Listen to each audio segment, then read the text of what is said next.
After this analysis and focus on methods on the basis of the nature of data, the second classification of methods can be held on the basis of authority of data, authority of source, from where data obtained by the researcher.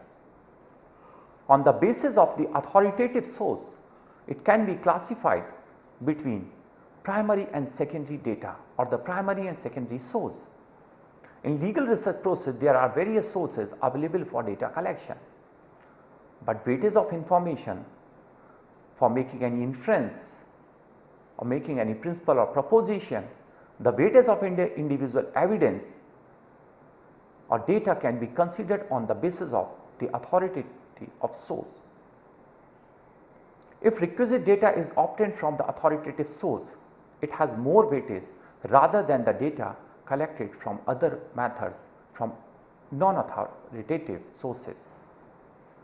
On the basis of research, data can be classified into primary data and secondary data.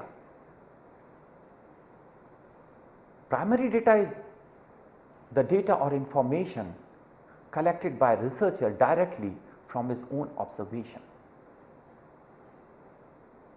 Facts which are directly collected by a researcher in the society through his direct hard working towards discovery of facts are collected as primary data.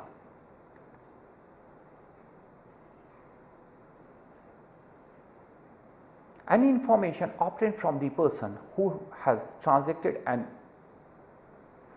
any phenomena of facts or who has participated in that transaction or phenomena or who is the witness of that transaction and phenomena, directly gathering the information from that person is the primary data, and that person is the primary source. He is the direct source of information who has accepted, perceived the information directly, and other than the direct observation of fact, any source of information which provide the information from indirect method, that is the secondary method.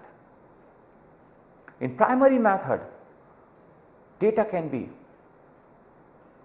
collected from such person who is the eyewitness of any such event which is subject matter of research, and he can be expected to share true information known to him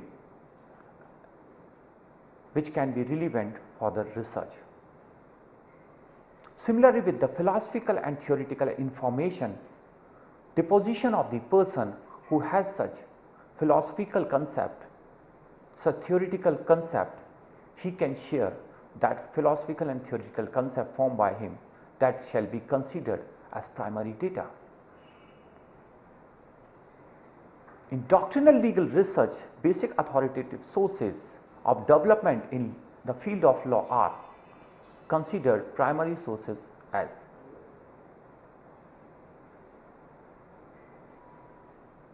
legislative enactments, judicial decision and customs.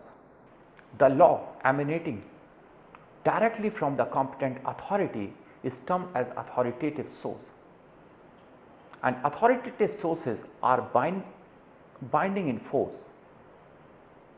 In present time, legislation and judicial precedents are the foremost primary source of law. So far as customs are concerned, it depends on the circumstances and nature of the custom in individual case. After the primary data, the second category of data on the basis of authoritativeness, that is the secondary data. All such information, data, facts which are gathered through non-authoritative source is considered as secondary data. Secondary data is always second to the primary data. Where the information is not available with the primary source cannot be searched. In that case, the researcher has to compromise to gather the information through the secondary source. In comparison between the primary and secondary source, both these sources have their own importance in legal research. Sometimes secondary sources are also used for the explanation of any term, any context used in the primary source.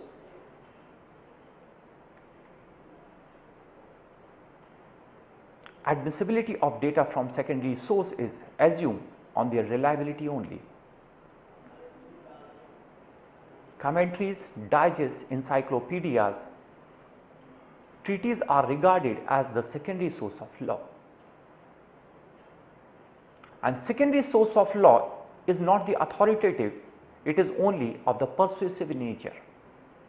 Any information which is of the persuasive nature, that can be considered for the research, but after the keen and due investigation as to the truthness, their reliability and validity. Ordinarily, secondary source is available through various sources, where finding of primary data is not much easier and not economic to access.